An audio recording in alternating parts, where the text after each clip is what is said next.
Abra sua Bíblia aí no livro de Juízes. Nós estudamos os 5 primeiros livros que são chamados livros da lei, Pentateuco.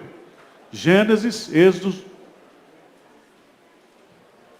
Levítico, Números e Deuteronômio. Deuteronômio termina com os discursos de Moisés lá nas campinas de Moabe. Depois, o livro de Josué, foi o último que nós estudamos. Josué, então, é o livro das conquistas. É quando ele conquista a parte da terra prometida. Nós vimos lá que Josué conquistou, mas ficou muita terra a ser conquistada. E agora, o livro de Juízes começa justamente com a presença do povo, das 12 tribos, das tribos, 11 tribos, que a tribo de Levi não herdou terra, são as 11 tribos tomando conta da terra. Eles deveriam, cada tribo, conquistar mais terras, né? A gente vai ver que eles não fizeram isso. Pelo contrário, eles se adaptaram, né, e se fizeram amizade com os povos cananeus. E esse período dos juízes vai cobrir mais ou menos de 300 a 350 anos. É um período longo, de 300 a 350 anos, que vai da morte de Josué até o profeta Samuel. Tá certo? Ou Eli e Samuel. Samuel, ele é um misto de profeta e de juiz, né? Alguns dizem que Samuel foi o último dos juízes e o último dos profetas, né? Vocês conhecem, nós vamos estudar depois do livro de Juízes, nós vamos estudar Ruth, que a história de Ruth aconteceu no período dos juízes. A história de Ruth é como se fosse um parêntese dentro da história dos juízes, tá certo? É uma micro-história dentro dessa macro-história dos juízes. Vamos lá? Livro dos Juízes.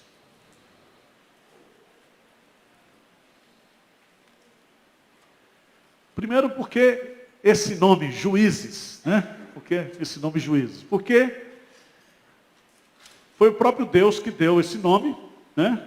Assim, do ponto de vista, a partir desse momento que morre Samuel, Josué vai morrer, Deus vai levantar. As tribos estão esparramadas, né,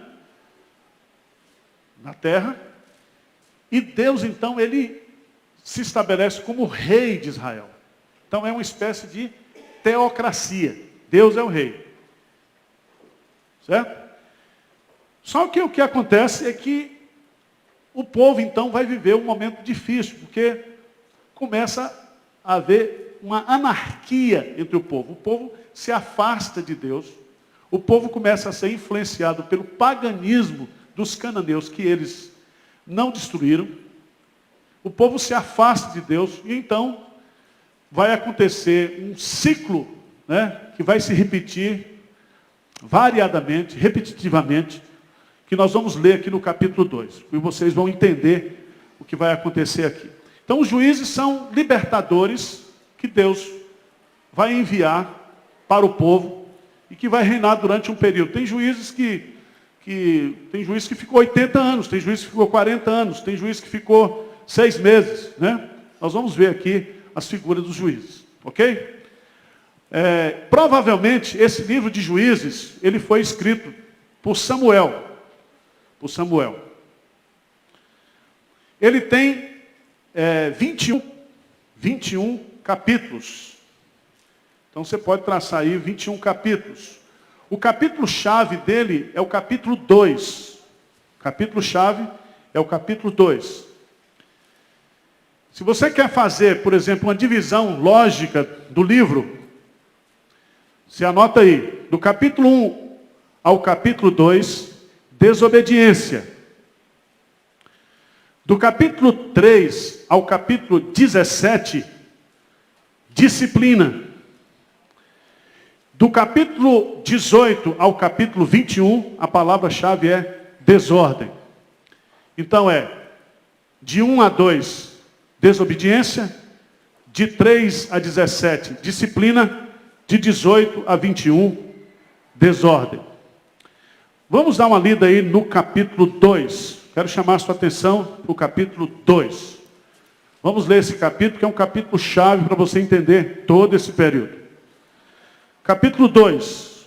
Subiu o anjo do Senhor de Gilgal a Boquim e disse: do Egito vos fiz subir e vos trouxe a terra que sob juramento havia prometido a vossos pais. Eu disse: nunca invalidarei a minha aliança convosco. Vós, porém, não fareis aliança com os moradores dessa terra. Antes derribareis os seus altares, contudo não obedecestes à minha voz. Que é isso que fizeste? Pelo que também eu disse: não os expulsarei de diante de vós. Antes vos serão por adversários, e os seus deuses vos serão laços. Presta atenção, irmãos, para a gente entender o que aconteceu. Volta para o capítulo 1 aí, capítulo 1.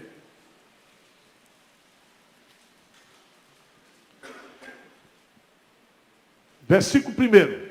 Depois da morte de Josué, os filhos de Israel consultaram o Senhor, dizendo: quem dentre nós primeiro subirá aos cananeus para pelejar contra eles? Então Josué morreu. Capítulo 2 vai narrar lá que a morte de Josué, mas aqui está dando o sentido do livro. Josué morreu. Eles estão sem líderes agora.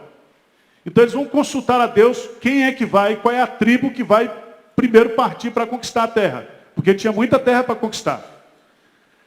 Veja no versículo 2. Respondeu o Senhor: Judá subirá. Eis que nas suas mãos entreguei o quê? A terra.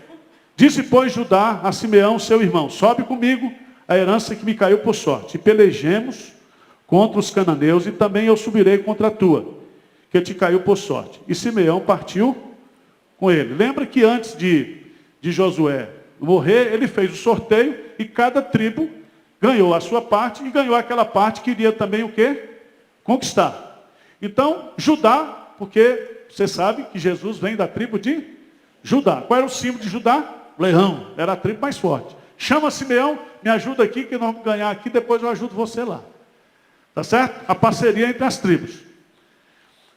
Vamos lá. Subiu Judá, versículo 4, o Senhor lhe entregou nas mãos os cananeus e os fariseus. E feriram deles em Bezeque 10.000 homens. Em Bezeque, encontraram no Bezeque e pelejaram contra eles, e feriram os cananeus e os fariseus. Adoni-Bezeque, porém, fugiu, mas o perseguiram, e prendendo-lhe, cortaram os polegares das mãos e dos pés. E aí vai. Agora vamos ver mais adiante, que a partir do versículo 21 do capítulo 1, diz assim: porém os filhos de Benjamim não expulsaram o quê? Os jebuseus que habitavam em Jerusalém. Antes, os jebuseus habitam com os filhos de Benjamim em Jerusalém até o dia de hoje. Subiu também a casa de José contra Betel, e o Senhor era com eles. A casa de José enviou homens a espiar Betel, cujo nome diante era Luz. Vendo os espias o homem que saía da cidade, disseram: mostra-nos a entrada da cidade. E os haremos de misericórdia perguntam: mostrando-lhes a entrada da cidade, feriram a cidade a fio de espada, porém aquele homem e a toda a sua família deixaram ir. Então se foi ele à terra dos heteus, ele ficou na cidade e lhe chamou Luz. Este é o seu nome até o dia de hoje. Aí veja que a partir do versículo 27, Manassés, e eu queria chamar a sua atenção para a expressão não expulsou. Diz assim: Manassés não expulsou os habitantes de Bet-Seã, nem os de Taanaque, nem os de Dó, nem os de Bleão, nem os de Megido, todos com suas respectivas aldeias. Pelo que os cananeus lograram permanecer na mesma terra. Quando, porém, Israel se tornou mais forte, sujeitou os cananeus a trabalhos forçados e não os expulsou de todo. Efraim não expulsou, versículo 30, Zebulon não expulsou, 31, Asser não expulsou, Naftali 33 não expulsou, E aí, no capítulo 2, Deus aparece e diz assim, versículo 2: Vós, porém, não fareis aliança com os moradores da terra, antes derribarei os seus altares. Contudo, não obedeceste a minha voz. Que é isso que fizeste? Pelo que também eu disse, não os expulsarei diante de vós, antes vos serão por adversários, e os seus deuses vos serão o quê? Por lá. Sabe o que Deus está dizendo?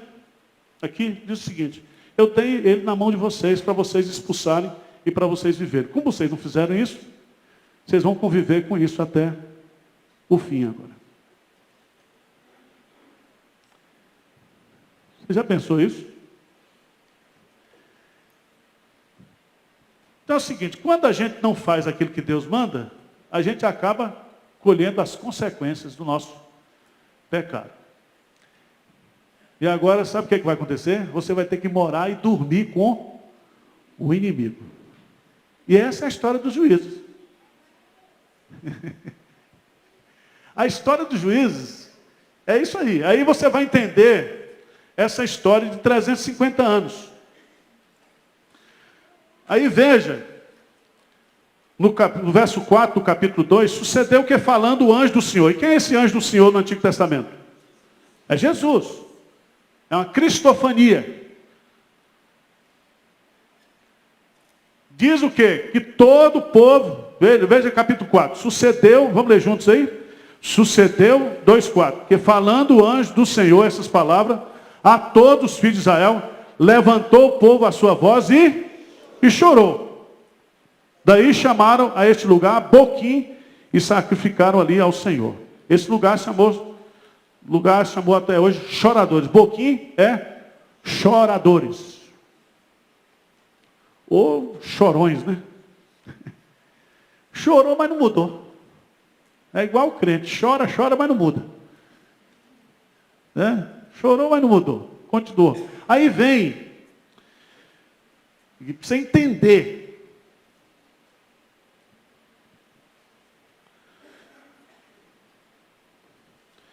Vem aí no capítulo, a partir do versículo 6, o novamente fala sobre a morte de Josué. Mas eu queria que você lesse comigo e você grifasse isso aí, porque vai explicar esse período do capítulo 2, 16, até o 19. Isso aí explica todo o período do juízo. Eu vou explicar isso para vocês. 2, de 16 a 19. O resto é o desdobramento desses versículos. Vamos ler juntos? 2, 16 e 19. Suscitou o Senhor juízes, que os livraram das mãos dos que os pilharam. Contudo, não obedeceram aos seus juízes. Antes se prostituíram após outros deuses e os adoraram. Depressa se desviaram do caminho por onde andaram seus pais, na obediência dos mandamentos do Senhor. E não fizeram como eles.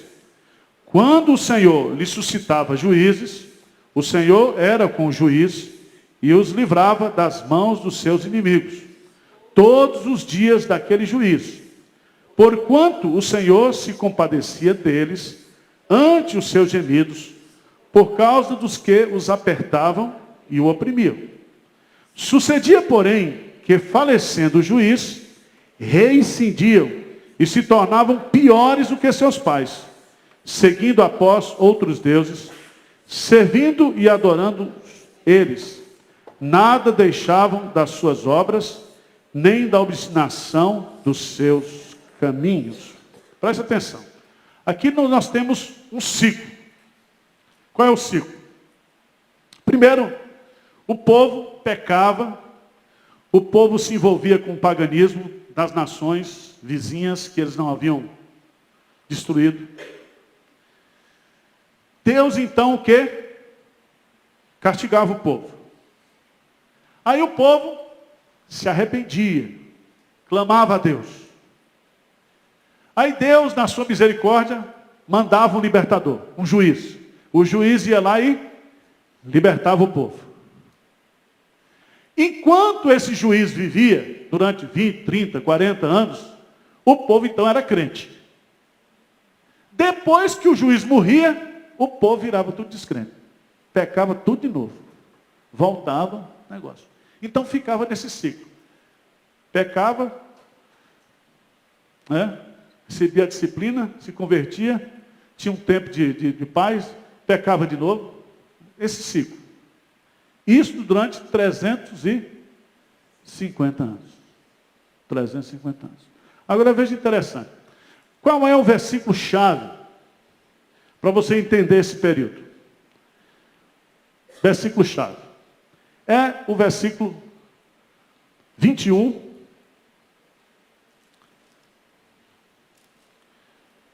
21. O que é que diz lá?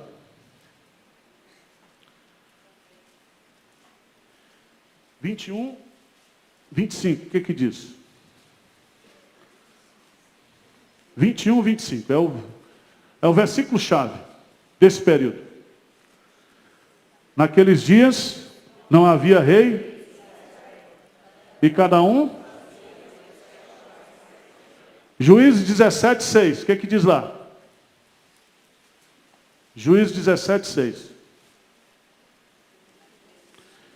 Naqueles dias não havia rei em Israel, cada qual fazia o que achava. Havia um rei em Israel. Quem era o rei? Deus. Mas eles não se submetiam a Deus. Era uma teocracia. Você se lembra que é no final desse período que o povo se reúne, na época de Samuel, e o povo vai dizer assim, nós queremos o quê? Um rei. E aí Deus resolve dar a quem? Saul. Aí começa o período da monarquia em Israel. É o que nós vamos estudar a partir de 1 Samuel. Mas durante esse período de 350 anos, essas tribos ficaram na região vivendo esse drama aqui, esse drama. Tá certo? 350 anos. Então, até que o Brasil não vai tão mal. Nós estamos com 500 anos, estamos com esse congresso maravilhoso que nós temos aí, né? Dilma e a Companhia Limitada, então nós estamos até evoluídos, né? Deus ainda está tendo misericórdia da gente. E vai ter, né? Então, ó a porta. E essa porta é larga, que conduz à perdição, né? Não tem um negócio para travar ela, não? Trancar? Gente, é o seguinte. Vamos lá, vamos então agora capítulo por capítulo. E aí nós vamos destacando. Tem umas histórias interessantes aqui de alguns juízes. Tá certo? E alguns versículos que eu queria que vocês gravassem aí. Juízes capítulo 1. Juízes capítulo 1. Aí é a história do pecado das tribos. Que morre Josué, eles começam a conquistar a terra, mas eles pecam em não destruir os inimigos. Eles não obedecem aquilo que Deus havia mandado fazer. Eu queria que você grifasse aí o versículo 7 do capítulo 1. 7, 1:7, o que diz assim? Assim, então disse Adoni-Bezeque, 70 reis a quem haviam sido cortados os polegares das mãos e dos pés, apanhavam migalhas debaixo da minha mesa. Assim como eu fiz, assim Deus me pagou. Preste atenção.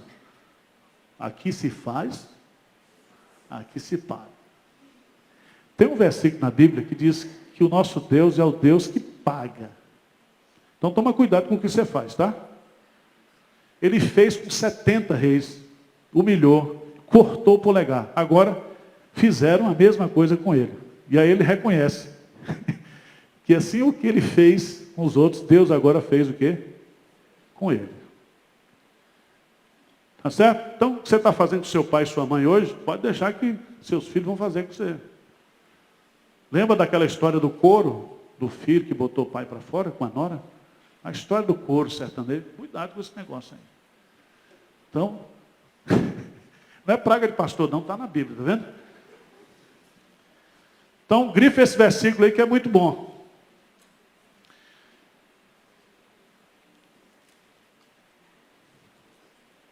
Capítulo 2. Deus repreende os israelitas. 2, de 1 a 5. Né? É essa repreensão. E eu chamaria a sua atenção para o versículo 1. A última parte do versículo 1. Deus diz assim: nunca invalidarei a minha aliança convosco. Preste atenção. Deus, ele é o quê? Fiel. Ele nunca muda conosco.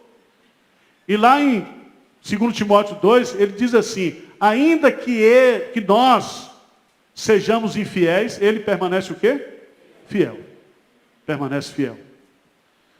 Vamos lá. Nesse capítulo 2 ainda, eu queria destacar aqui esse texto, né? Versículo 7, a influência de Josué. 2:7, grifa esse versículo aí. Lê para mim aí, gente, vamos lá. O que diz?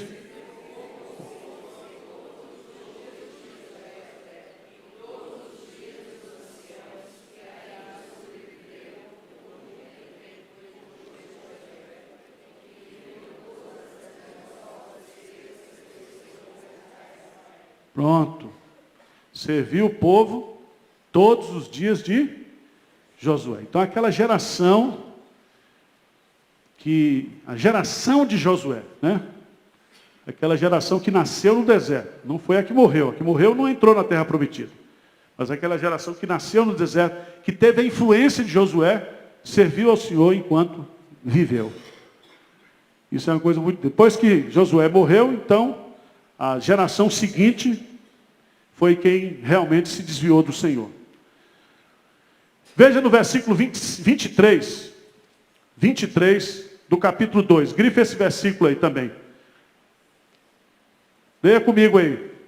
Assim o Senhor deixou ficar aquelas nações e não as expulsou, nem as entregou na mão de Josué. Veja bem, Deus agora é que não expulsa. Deus diz: vocês não expulsaram? Então vocês vão ficar com ela dentro de casa. É castigo.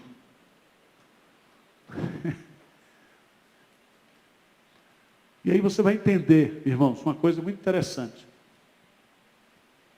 Porque a destruição daquelas nações, né, seria juízo para aquelas nações. Quando a gente lê esses textos, a gente fica: pastor, por que matava tudo? Matava criança, matava... Só que Deus fazia juízo naquela época usando Israel. Podíamos mandar um tsunami, né? Como mata tudo assim hoje. Então fica preocupado: matou criança, matou animal, matou... Meu irmão, eu não me preocupo com isso não, porque Deus, ele é justo, né? Quando julga, ele julga com justiça. Certo? Agora, o pior não é isso. O pior foi o povo não obedecer a Deus e ter que conviver com o inimigo ali. E depois, o próprio Deus não dá para aquele povo a oportunidade de poder expulsar mais aquele povo. Vamos lá, a partir do capítulo 3, então começa os povos pagãos aí no meio de Israel. O que vai acontecer? Casamento misto, né? Crente casando com descrente. E aí o que acontece? A influência da mulher, né, dentro da sociedade de Israel. E aí você vai ver o que vai acontecer. Diz aí, versículos 5 e 6, habitando, pois, os filhos de Israel no meio dos cananeus, dos heteus, dos amorreus, dos ferezeus, dos heveus, dos jebuseus, tomaram de suas filhas para si por mulheres, e deram as suas próprias aos filhos deles, e rendiam culto aos seus deuses. Então o casamento é a base, a família é a base da religião, irmãos. A base da religião. Então tudo começou aí. Então, por exemplo, quando a gente fala de casamento misto, não está dizendo... O princípio aqui é o princípio da fé. Por isso que a gente tem que casar no Senhor. Tem as exceções? Tem. Né? Tem as exceções. Mas se você quer casar, casa no Senhor. Agora você diz, pastor, aí o que casou no Senhor, casou no crente da igreja, não prestou. Aí, meu irmão, foi... Porque para mim aqui na igreja é trigo, a gente olha assim, parece trigo, né? Mas é joio. Aí eu não tenho culpa, né? Eu já casei tanto joio com trigo, e tanto trigo com joio, então é um negócio... Mas você, quando for casar, case por amor e procure um crente. E Deus vai lhe dar discernimento. Agora, você não está livre também, né? Vamos lá. Primeiro juiz que foi mandado aí é Otiniel. Otiniel. Está aí, Otiniel. Está no capítulo 3, a partir do versículo 7. Então, no capítulo 3 tem Otiniel. Depois tem Eude, a partir do versículo 15.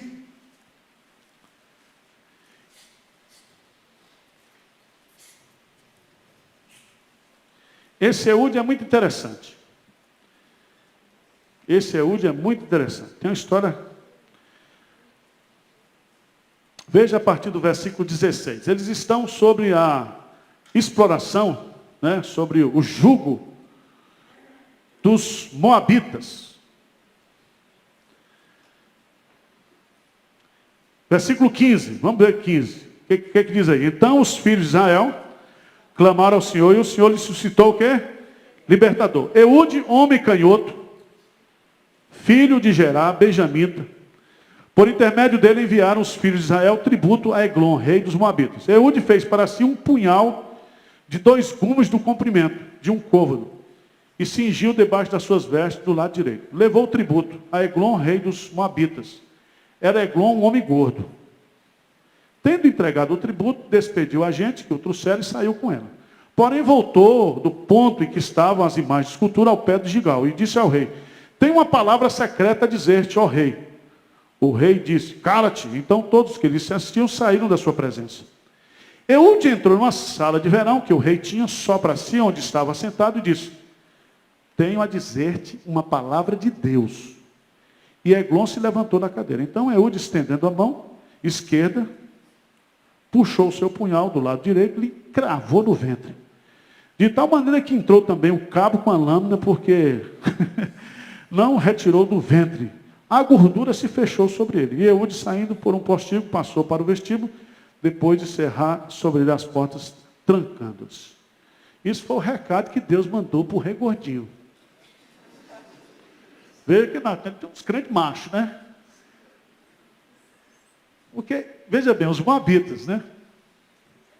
Hoje, se o crente der uma pancada no outro, já é um escândalo, né? Mas, o que eu quero dizer aí, que era o libertador. E realmente depois vai ter a guerra, porque isso aí vai suscitar uma guerra. Mas o negócio era assim, era desse jeito, na época. Aí, né? Aí vai ter depois a briga, a libertação e etc, etc. Depois o povo vai pecar, vai vir a servidão de novo, sobre Jabim, no capítulo 4, rei de Canaã. Aí Deus vai levantar uma mulher chamada Débora, capítulo 4. Mas só que não podia ser mulher, então Débora chamou quem? Baraque. Débora e Baraque. O pastor Jeremias da 8ª igreja criou um movimento de oração que está lá no capítulo 5, versículo 12. Desperta Débora, foi baseado nesse versículo, né? Desperta Débora, porque eles terão a vitória sobre os cananeus, e aí vem essa é um movimento muito bonito. Essa mulher aí chamada Débora, ela vai junto com Baraque.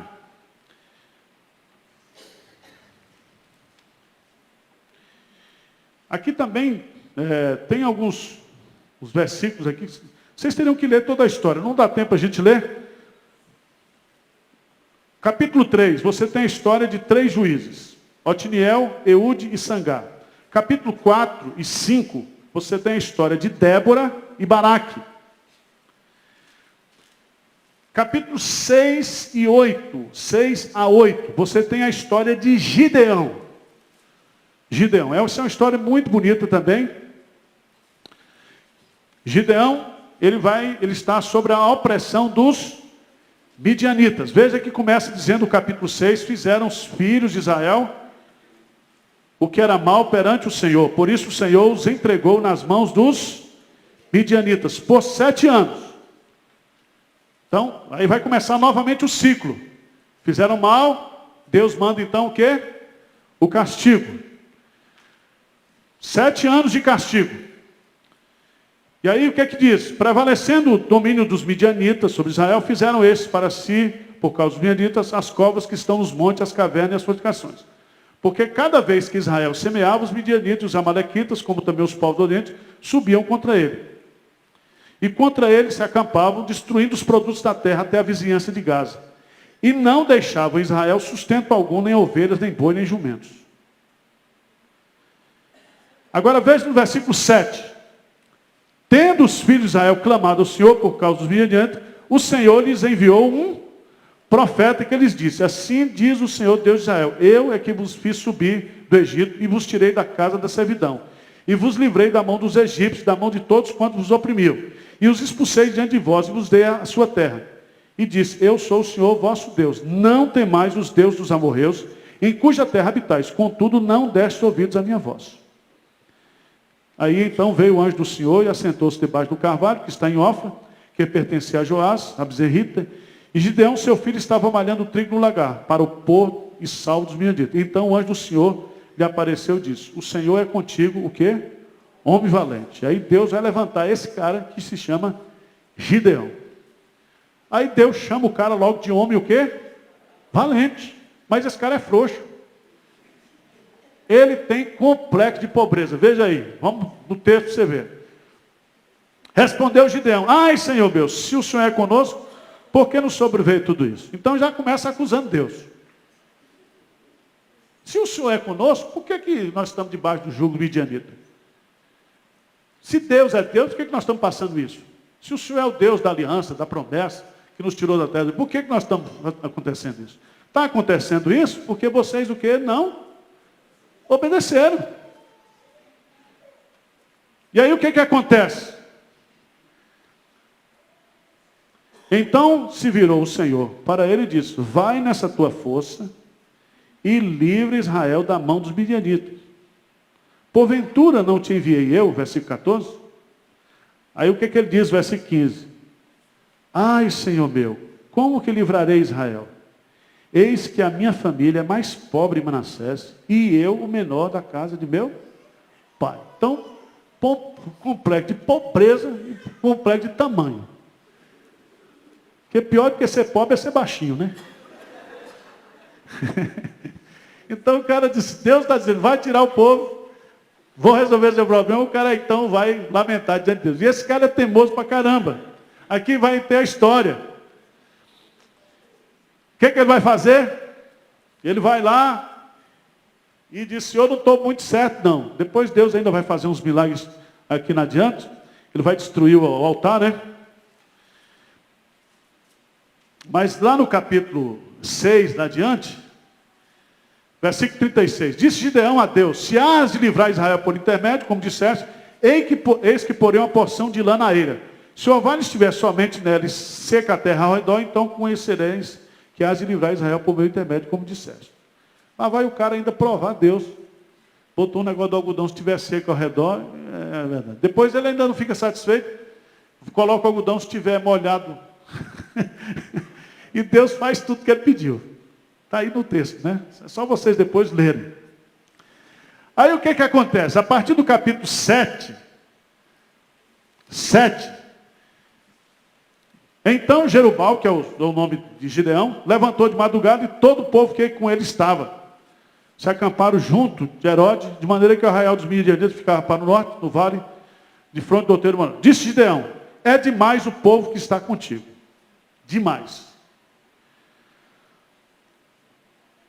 Para eu entregar os midianitas nas suas mãos. Israel poderia se gloriar contra mim, dizendo: a minha própria mão que me livrou. Deus não quer dar vitória a gente com muita gente. Agora, gente, o que eu fiquei impressionado, sabe o que é?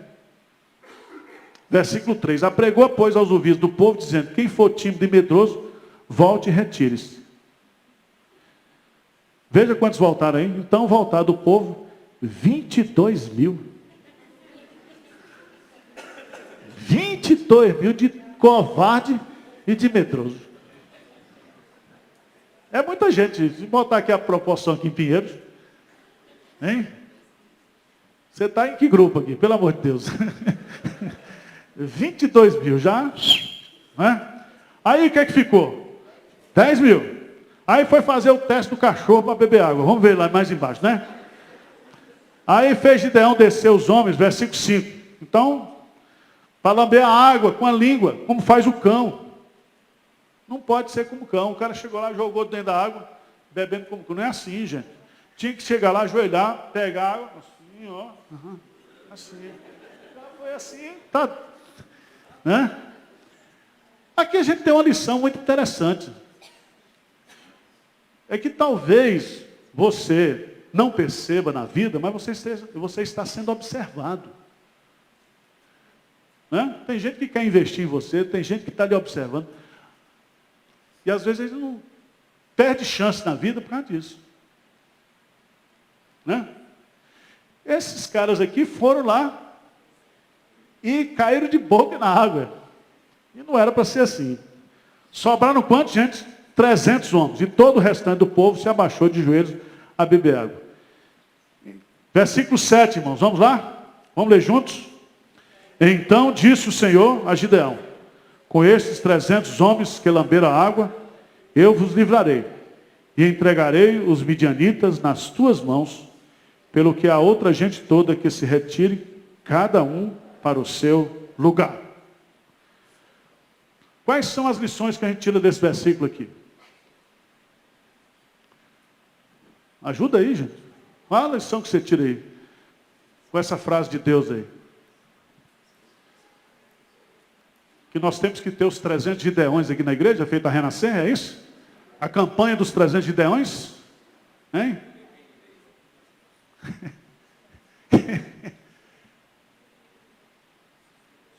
Nós não estamos aprendendo a estudar a Bíblia indutivamente. O que é que esse versículo fala com você assim? Pronto. É uma verdade, né? Com Deus nós somos maioria, né? Com 300. Isso, minha irmã. Isso aí. Para a gente ter grandes vitórias, nós não precisamos de grandes números. Não é isso? Com Deus nós somos maioria. Não precisa de muita gente. Às vezes a gente está querendo muita gente, e Deus não precisa disso. E há uma coisa também, se você fizer o link com o que está lá no 7:2, né? Disse o Senhor a Gideão: é demais o povo que está comigo, para eu entregar os midianitas nas suas mãos. Ou seja, a vitória não somos nós que conquistamos, mas a vitória é Deus que nos dá. Ele nos entrega a vitória nas nossas mãos. Se você for ver, eles não fizeram nada, só quebraram os potes, levantaram as tochas. Eles não fizeram nada, foi Deus que matou o povo. Irmãos, a vitória vem do Senhor. E ele vai dizer, lá no versículo 2, porque Israel poderia se gloriar contra mim, dizendo: a minha própria mão o quê? Me livrou. Me livrou. Presta atenção, uma coisa, veja bem, um ponto prático, fazendo uma colocação prática. Uma coisa é a Simone, né, e o glorioso maridão dela aqui, comprar uma casa porque eles tinham dinheiro. Estava com dinheiro lá, fez o cheque e comprou a casa. Uma coisa, eles compraram uma casa sabendo que foi Deus que deu essa casa. Que eles não tinham condições, mas aconteceram uma série de coisas que vocês viram o quê? A mão de Deus. É diferente ou não é? É diferente. Tá certo? Você vê, nós construímos isso aqui viemos para cá 5 anos atrás. 2010. 6 anos, né? Setembro de 2010. Era museu. Não podia ser outra coisa. Agora a prefeitura já pode ser igreja. Se aí não tivesse vindo, estava lá, junto com as quengas lá do Largo da Batata. Ali é lugar de prostituição, irmão. Naquele balinho de frente, aqueles cachaceiros, tudinho. Eu saía lá, os cachaceiros tudo me conheciam. Ô, pastor! É uma festa. Uma alegria, né? Estava até hoje lá. E tinha crente que não queria sair de lá, não. Misericórdia, meus irmãos. Vamos para frente. Agora está aqui. Capítulo 7. Capítulo 8. Eu gosto desse capítulo. É maravilhoso.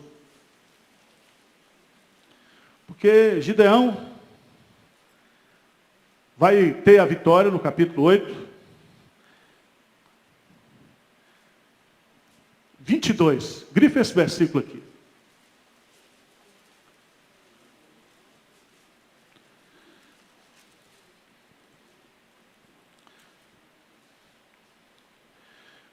Então os homens de Israel disseram a Gideão: domina sobre nós, tanto tu como teu filho, e o filho de teu filho, porque nos livraste do poder dos...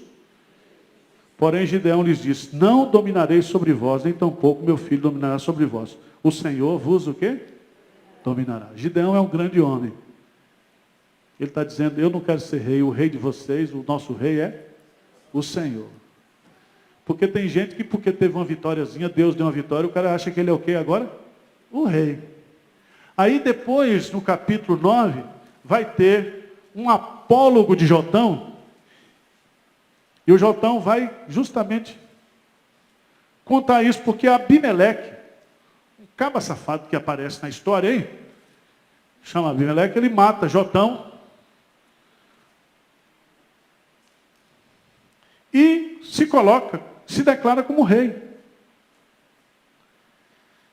Se declara como rei.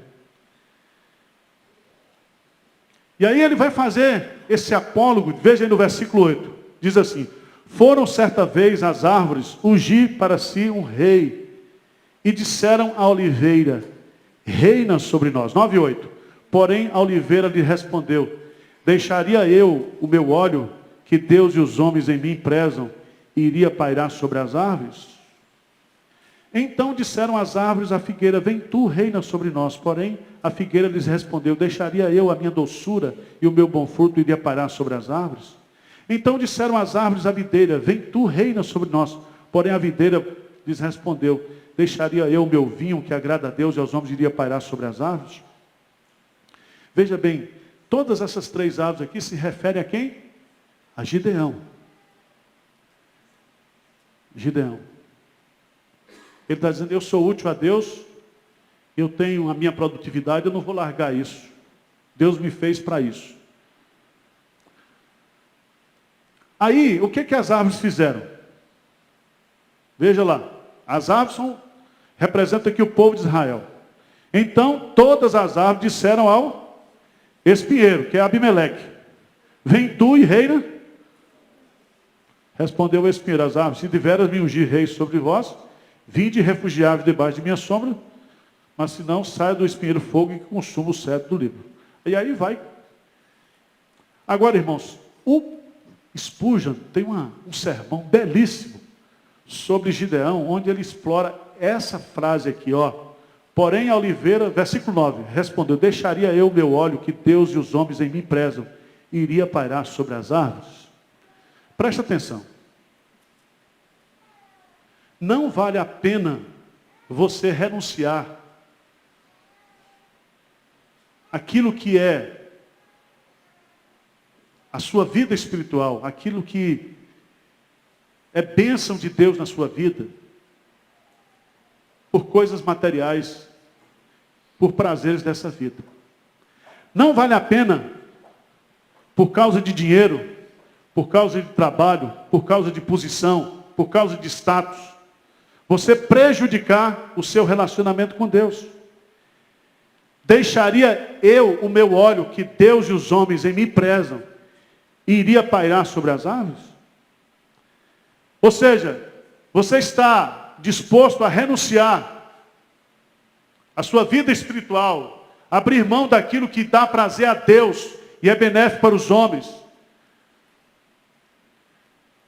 Você está pronto a abrir mão, a renunciar à sua vida espiritual para ter mais dinheiro, para ter mais posição, para atender expectativa de homens? É isso que o apóstolo Jotão está colocando aqui. A postura aqui de Gideão revela o seu caráter. Ele, com toda aquela covardia dele, com todos aqueles defeitos que nós também temos, era um homem crente. Vamos adiante. Veja como é que termina a história de Abimeleque. Capítulo 9, versículo 53. Como é que morreu Abimeleque? 9:53. Leia aí, por favor. Porém,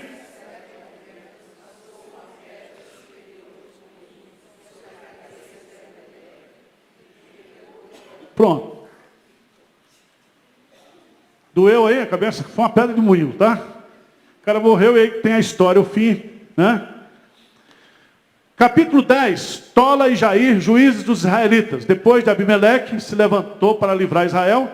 Tola, filho de Puá, filho de Dodô. Está vendo de onde vem Dodô? Homem de Zacá, e habitava em Samir, na região montanhosa de Efraim. Julgou a Israel 23 anos. Morreu e foi sepultado em Samir. Depois dele se levantou Jair, gileadita, e julgou a Israel 22 anos. E esse cara era bacana. Tinha 30 filhos, que cavalgava 30 jumentos. E tinha 30 cidades, a que chamava avó de Jair, até o dia de hoje, a quais estão na terra de Gileade. Morreu Jair, foi sepultado em Cabom. E aí, versículo 6, tornaram os filhos de Israel a fazer o que era mal perante o Senhor, e serviram aos Balins e a Astarote, e os deuses da Síria, e aos de Sidom, de Moabe, aos filhos de Amon e dos filisteus, deixaram o Senhor e não serviram. Acendeu-se a ira do Senhor contra Israel, e entregou-os nas mãos dos filisteus, na mão dos filhos de Amon. Mas o versículo 15 do capítulo 10, o que é que diz?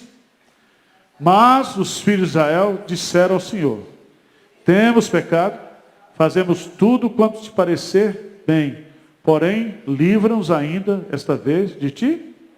Veja, irmãos, o ciclo se repete. É igual a nós. Não é isso? Peca, vem o castigo de Deus, a gente se arrepende. Aí, chega no capítulo 11. Deus vai levantar quem? Jefté. Essa é uma história bonita também. Era então, capítulo 11. Era então Jefté, o gileadita, homem valente, porém filho de uma prostituta. Gileade gerara a Jefté. Gileade era um homem importante. Certo? Era um homem importante. Mas esse homem importante pulou a cerca. Teve um caso com a prostituta e nasceu esse rapaz chamado Jefté. Vocês conhecem a história, né? A vida como ela é, de Nelson Rodrigues. A matriz, a dona da casa, juntou-se com os filhos e disseram: esse menino é valente, é bonito, mas ele não vai o quê? Herdar. Nós temos que deixar esse menino fora do patrimônio da família. O que nós vamos fazer? Expulsá-lo. Veja aí, no capítulo 2, versículo 2, o que diz? Também a mulher de Gileade lhe deu filhos, os quais, quando já eram grandes, expulsaram Jefté e disseram: não herdarás em casa nosso pai, porque és filho de outro o quê? Outra mulher. Qualquer semelhança é mera coincidência. Tá certo? Então isso aqui, né, se repete até hoje. Hoje os filhos, não existe mais filho bastardo. Mas o que é interessante, irmãos, é que esse rapaz Jefté, ele foi expulso de casa, mas teve também ali o apoio, né, dos anciãos da cidade, porque ele não podia expulsar alguém. Eu tenho uma mensagem nesse texto aqui sobre rejeição. Eu não quero falar aqui muito sobre rejeição, Porque vocês, né, hoje de manhã vocês estão tudo com cara de rejeitados. Né? Mas a pior rejeição que existe não é a rejeição por ser preto, por ser branco, por ser amarelo. Não é a rejeição por ser mulher, por ser pobre, por ser ignorante. A pior rejeição que tem é a rejeição familiar. Certo? Rejeição de pai, mãe, de irmãos. Essa é a que cria mais feridas. Essa é a mãe de todas as rejeições. Certo? E a Bíblia não esconde nada. Nesse negócio, por exemplo, de pai e mãe ter preferência por filho, você sabe que aconteceu isso com Isaac e Rebeca. Então, Isaú era o preferido do pai e Rebeca gostava de Jacó.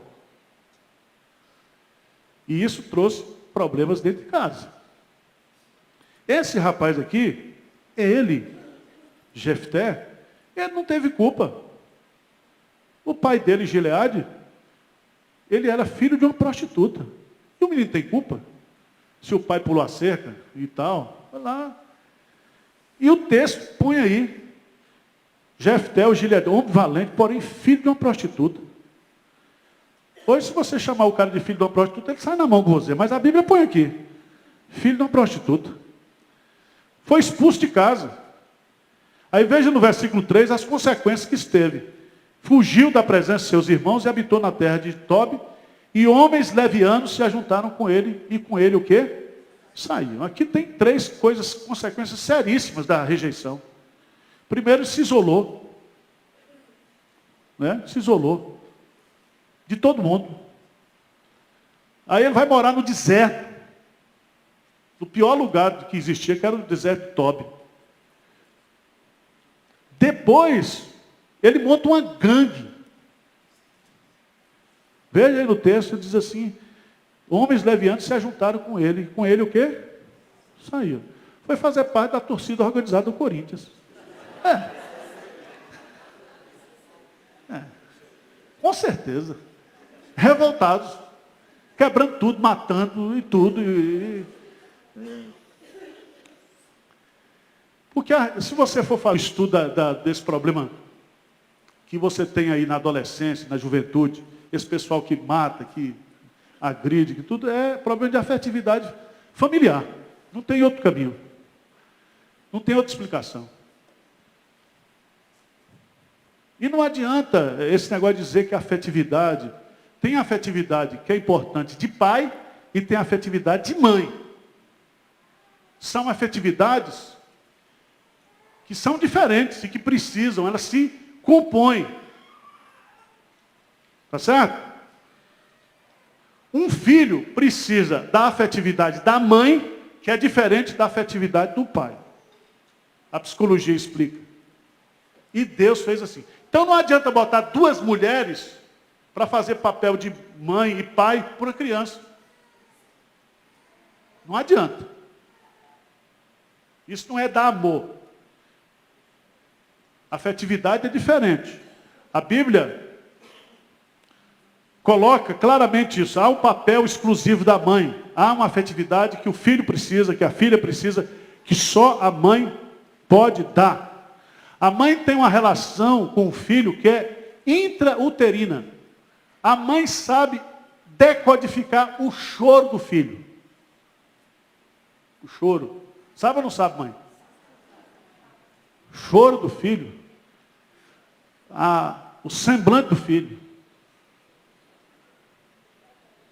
Sabe ou não sabe? Sabe. O pai é uma anta. O pai não sabe. Você está vendo coisa, você está maluco? Não, fulano está triste. Que triste, você está inventando coisa. Não, tem coisa ali. A sensibilidade paternal é uma coisa maravilhosa. Sabe por quê? Porque a mãe, ela foi preparada, os psicólogos explicam, eu já li isso, tá? Há muito tempo atrás eu fiz um curso de pedagogia, eu não falo essas coisas porque meu currículo é muito extenso, mas eu não gosto de falar, né? Eu fiz um curso de pedagogia, estudei isso, muita coisa, né? A mãe, prepara a afetividade interna. A mãe cuida. Por isso que o judeu diz que até os 7 anos a mãe cuida. Até os 7 anos toda a afetividade da criança dentro de casa. Agora, quando o filho, ele sai de casa para ir para o mundo, para a guerra, aí o pai entra. Aí o filho precisa do pai. O pai vai levar o filho para a guerra. Aí é diferente. Por isso que a menina, ela se apega ao pai nessa fase. Tem como referência. No meu caso, é difícil, porque eu tenho 2 filhos. E lá em casa é 3-1. 3-1, né? Os filhos sempre dão da mãe. Mas tudo bem. Mas tem hora, agora já estão chegando à razão. Fica do meu lado em algumas coisas, né? Quando cai a ficha e tal. Pai tem razão, quero ser contra. Porque já está começando a raciocinar como homem, né? Porque a mulher, ela tem uma percepção diferente, o universo é diferente.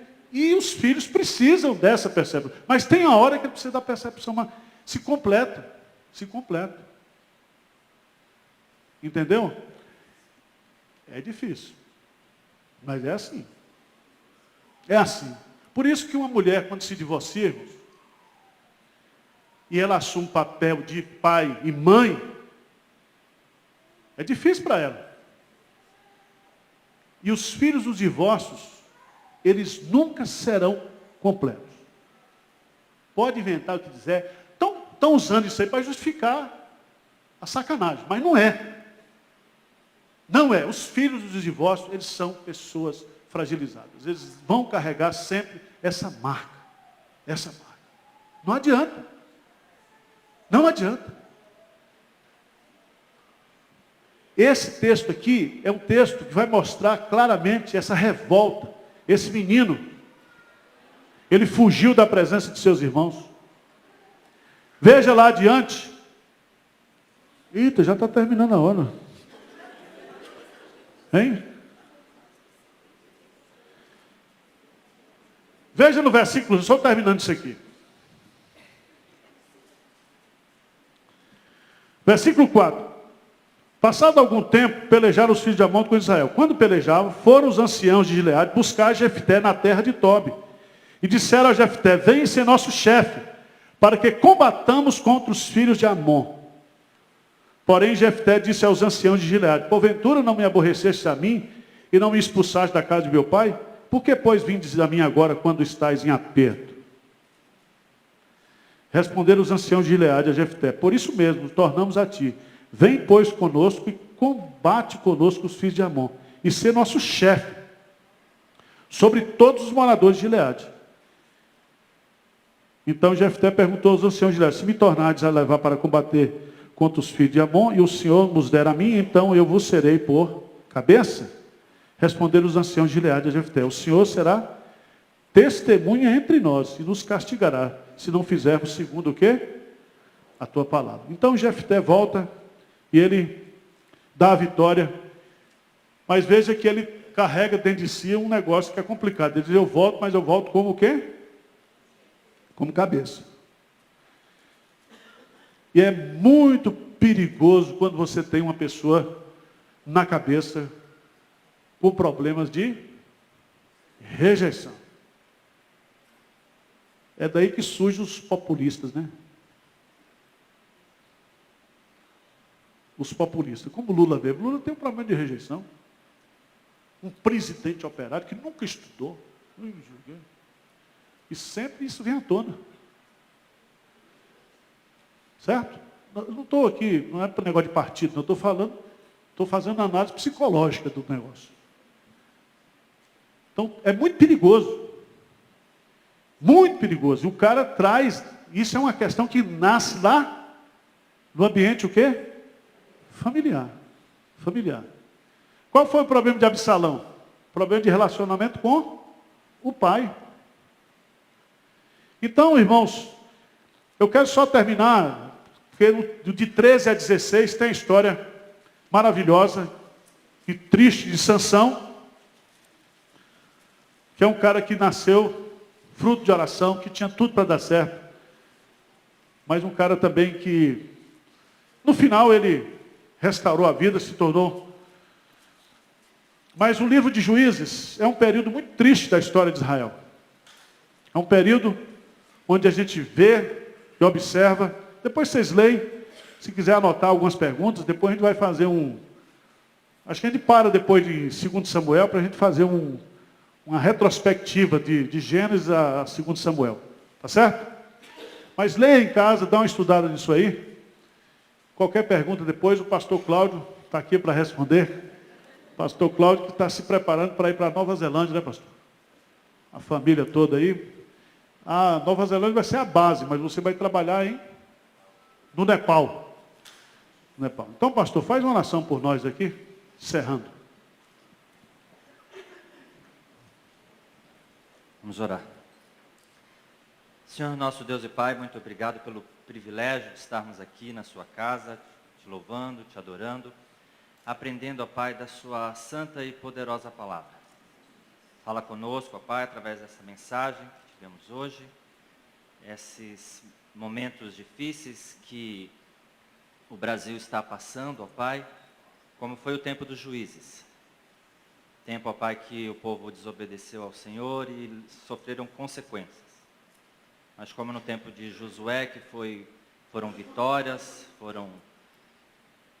foram bênçãos, através da obediência, em Juízes, ó Pai, foram tristezas, foram dissabores, foram derrotas por causa da desobediência. Então, ó Pai, nos ajude a sermos obedientes, ajude o Brasil, ó Pai, a te servir, a te adorar, a te cultuar, para ter vitórias, ter bênçãos, conforme o Senhor nos ensina. Guarde todos nós, leva-nos para casa, guardados, protegidos e abençoados pelo Senhor. É o que pedimos, em nome de Jesus. Amém.